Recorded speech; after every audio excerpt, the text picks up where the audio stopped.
Hey guys, usual everything on this channel is for educational purposes only and is not intended as financial advice. So it's been a few days. We have 18 new 4-hour candles at least. Let's take a look at the top 5: Bitcoin, Ethereum, Ripple, Bcash, and Litcoin. Some of this isn't going to make sense unless you've watched the previous 4-hour follow through, so go ahead and do that if you haven't already. Put out a new Bitcoin article today. Check that out. I'll talk about some of the stuff in the article. So the crux of Bitcoin's analysis on the last video came down to this 4-hour cloud, basically. And what I was saying is it's either going to bounce up or down from the 50 as it's resetting momentum. It broke through and then broke down, and so it definitely wasn't as clean as I was expecting. We were also watching this Adam Eve to 17.9 was the target. That didn't quite happen either. So now let's look at cloud specifically. So what I'm highlighting here is all the previous Kumo breakouts with cloud signals. Okay, so always in the back of your mind you have this list, this master list. And yes, it's that simple. You just follow the list, do what the cloud tells you, don't deviate, don't break your rules. So if we look at the previous 4-hour Kumo breakouts, each of them had other metrics that were already bullish or bullish as the Kumo breakout occurred. So price is above cloud, that's the Kumo breakout. Bullish cloud, that's where the twist turns green. TK cross, that's the blue and red lines here. Blue over red is bullish. And then the lagging span is this light, thin green line that is 30 periods behind price. So this breakout was all cylinders go. This one, dipped into the cloud and re-broke out. All cylinders go. This one dipped below, went up above. All cylinders go. This one, not only was the TK cross still bearish, but the cloud was still bearish, and the lagging span was definitely below price, below cloud. So there were all sorts of warning bells and whistles on this, telling you to wait, telling you not to go all in. Telling you if you're going to go in, do it in a small amount. Don't bet your whole trading account on this just yet. These entries here are more of full steam ahead type of account longs for me personally. That's what I'm waiting for now. You can see this is what it was. This is what it is currently. Okay, price is below the cloud. Cloud is bearish. We have a bullish TK cross, but it's gonna go in and out of itself as price goes sideways. And lagging span is still above cloud, above price. So basically it was just too soon for any of this to flip bullish on the cloud. It just happened super quick. Didn't give the signals time to flip. So just wait for it. Be patient. That's what I'm watching currently. This is on the daily, but it doesn't really matter because you can look at it at any time frame. You can see how clean this pitchfork is held in this channel. I'm going to use the word beautiful. It's beautiful. So you can see it's in the heart of the trend, essentially the green zone.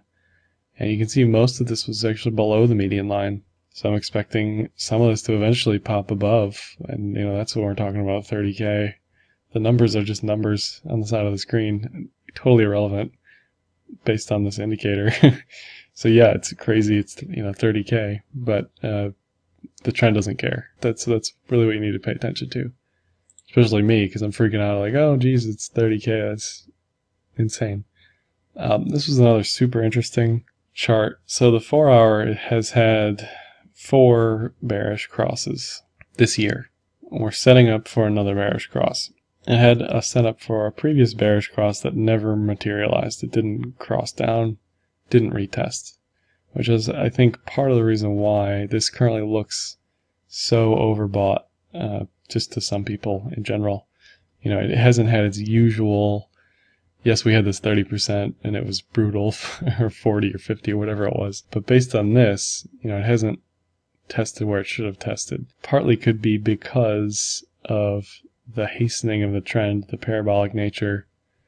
It doesn't need to. This was probably a sign that things were going quicker anyway because it didn't retest previously.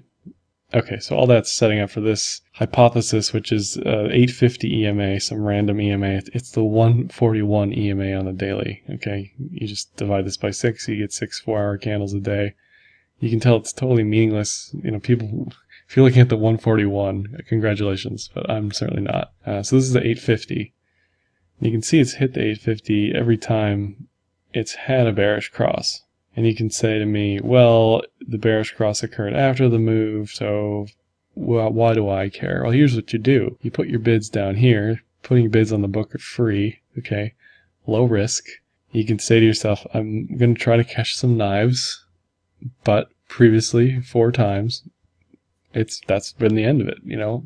I've survived if I've caught this knife 4 times previously on this EMA. You can see sometimes it goes a little lower, but on balance, it's hit just fine the 4 times that we've had the cross. So if we get a cross here, I'm fully expecting this to just go berserk down. Okay, now this isn't like one of those times where I'm bearish and it goes up and up and up and then finally vindicates me. I'm just saying, look, if this is going to be a bearish cross here, it's not a good picture based on this year. That doesn't mean it has to go that low. That's just what I'm thinking at the moment. So somewhere around 9,000, which again is nuts. It's as nuts as 30,000 is, okay, from here. But that's what the price is showing. That's what the chart is showing. That's what previous results have shown. Okay, let's move to Ethereum. Pretty unexciting in general at the moment. But again, cloud signals like that checklist. Price is above cloud, bullish cloud, TK is bullish. All these signs are bullish. So an okay entry is here. You can see the lagging span is just barely above price above cloud. Sort of peeking out there, saying, peekaboo, hey, do you remember me on the lagging span? It had this failed head and shoulders that never broke down on no volume. The volume hasn't really come back yet. We're pretty much on holiday volume anyway, till probably a couple weeks in January. And the 5200 is holding up fine. It's bullish. It's not telling you to get out or anything. There's no imminent cross happening here. If you look at ETH BTC, a little more interesting. We were talking about descending triangle, which broke down.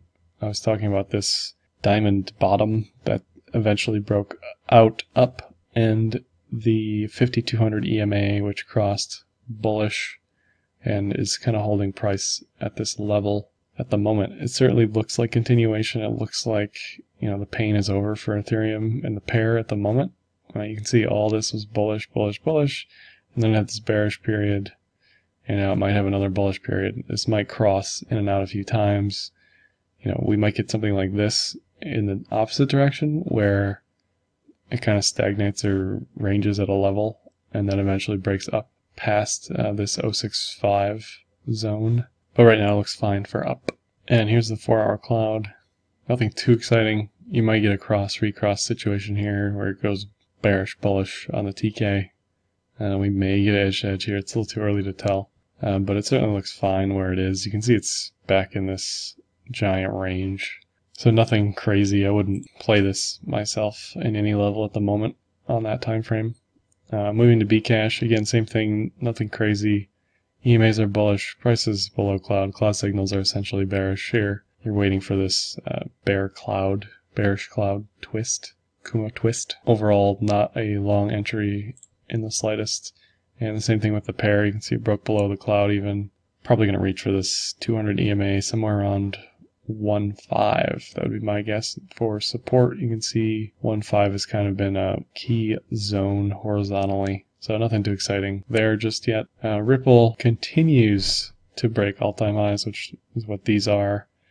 Every cent above 138 is a new all-time high on the Ripple USD pair. Some people hate Ripple. Hey, I get it, but it makes me money, so it is what it is.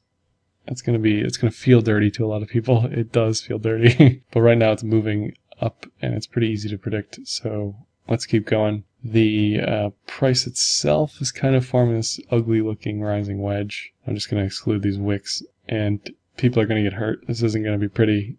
I'm fully expecting this to go back to 90 cents. If it even reaches $1.80. If we look at the old this PNF chart, again, this is time frame agnostic, but essentially it was predicting based on Wyckoff math.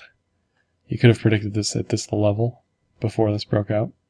Actually, after this breaks out, then you can predict based on the distance from the high point here to breaking that high point over here. You get a bunch of math and you get a level of 55. This is, you have to divide by 100. I had to multiply it just to make the math make sense on the point and figure chart. But 1.55 is the measured move midpoint for this mess, which is what it looks like on the point and figure chart.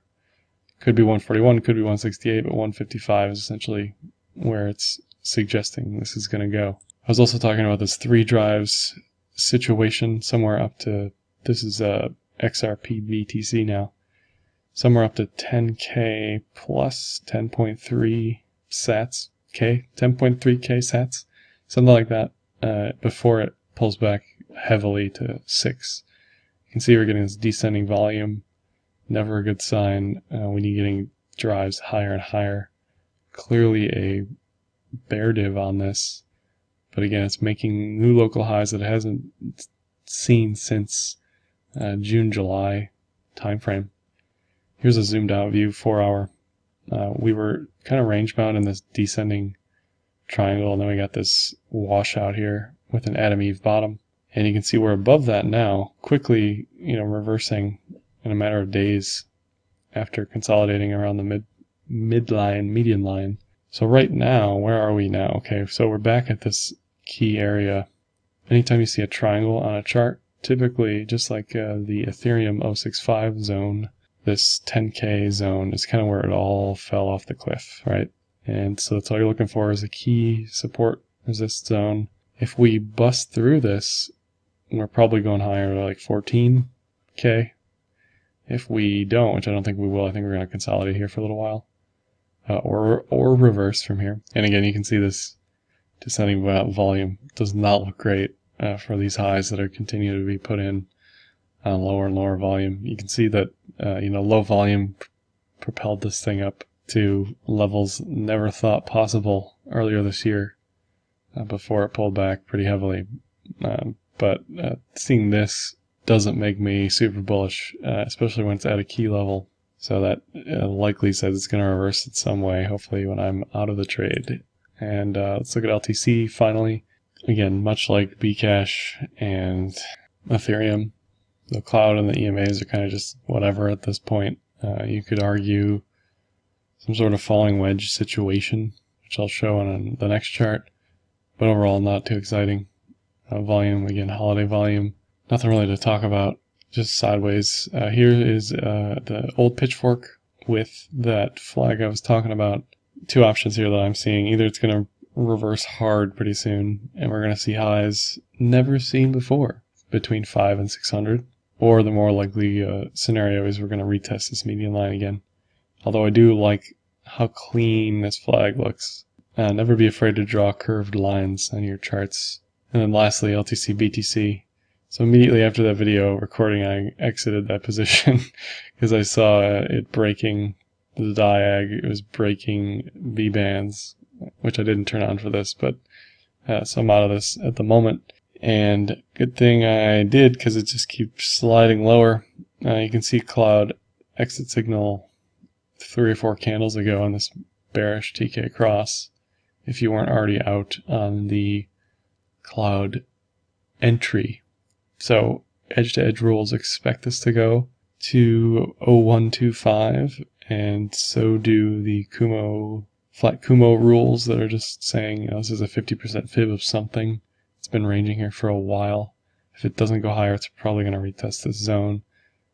Evidence against that would be the building bull div. So it's going lower, sliding lower on less momentum. Super hard to say whether any of this matters yet, just because, again, holiday volume, nothing going on. I expect this to go down to retest some levels here, just based on cloud principles. That's all I have for today. Like, dislike, comment, share, subscribe. Hit me up on Twitter, Telegram, and happy trading.